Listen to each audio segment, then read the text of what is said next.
The next section we're going to cover is all about funding requirements for your business.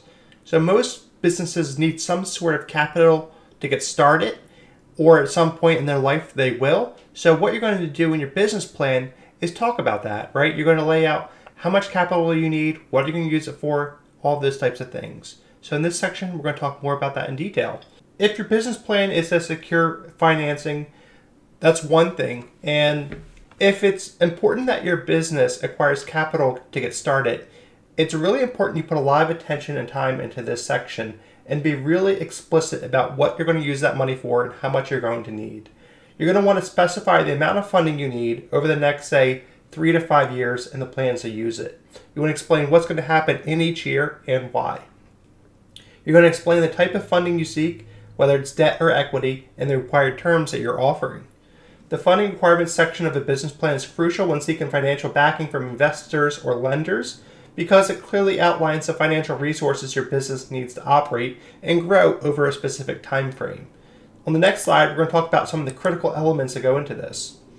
So, of course, you're going to talk about the total funding requested, how much money do you need, and also funding breakdown by year. You're going to outline the total funding, how the total funding will be distributed across a specific time frame, which is typically 3 to 5 years.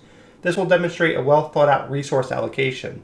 Some people might fall into the trap of thinking they need to ask for all the money they need on day one, year one, but that's typically not the case. So being really methodical, understanding when you need the money is going to show that you really understand this business and that you're serious about it.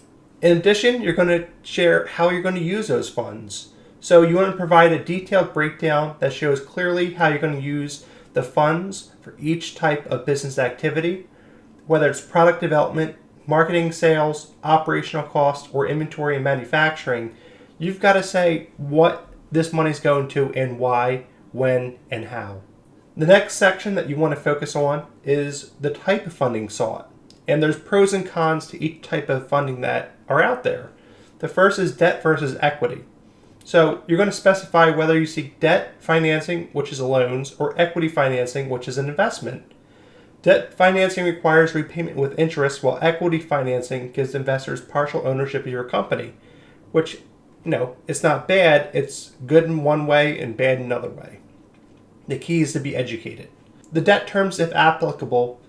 If you're seeking debt financing, you would outline the desired loan terms such as interest rate, repayment schedule, and collateral if you're offering any.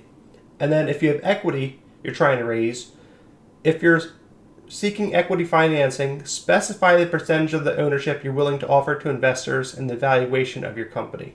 The next section that we're going to cover in your business plan is all about financial projections.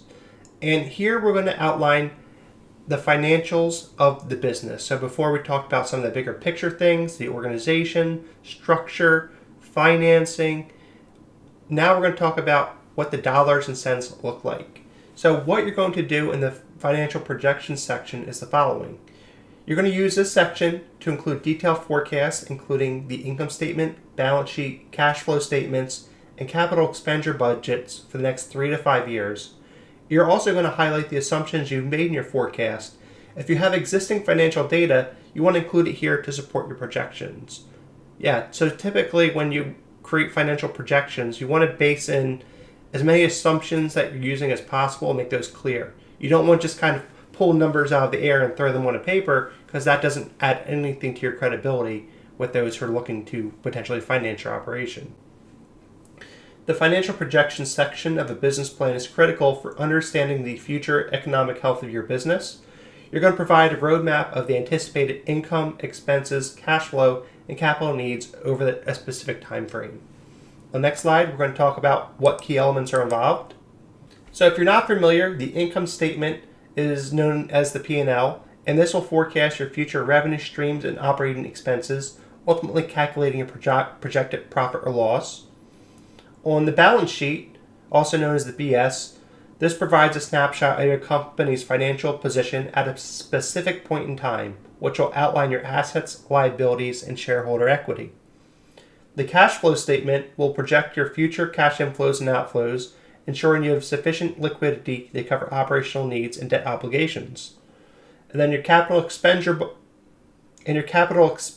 budget This will estimate the future spending required on fixed assets such as property and equipment, crucial for your business operations and for growth.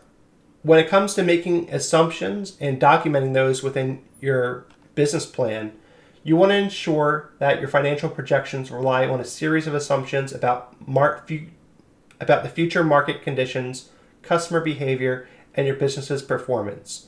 You want to be transparent about these assumptions and explain the reason that is behind them. Like I said, you don't want to just make things up or guess.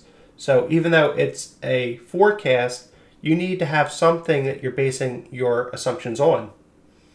Common assumptions that you will include in your business plan are the following: your market growth rate. This is the anticipated growth rate of the overall market for your products or services. The sales forecast, the projected sales volume based on market penetration strategy and pricing model.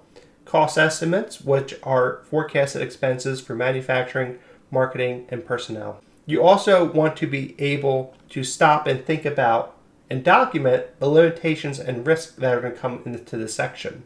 You're going to acknowledge the inherent limitations of financial projections and the potential risk that could impact your forecast. This will demonstrate awareness to others and of yourself of the possible challenges and build trust with investors and lenders. By crafting a comprehensive financial projection section, you can communicate the economic viability of your business plan to key stakeholders. This will allow them to assess the potential for growth, profitability, and the overall financial health of your company over time.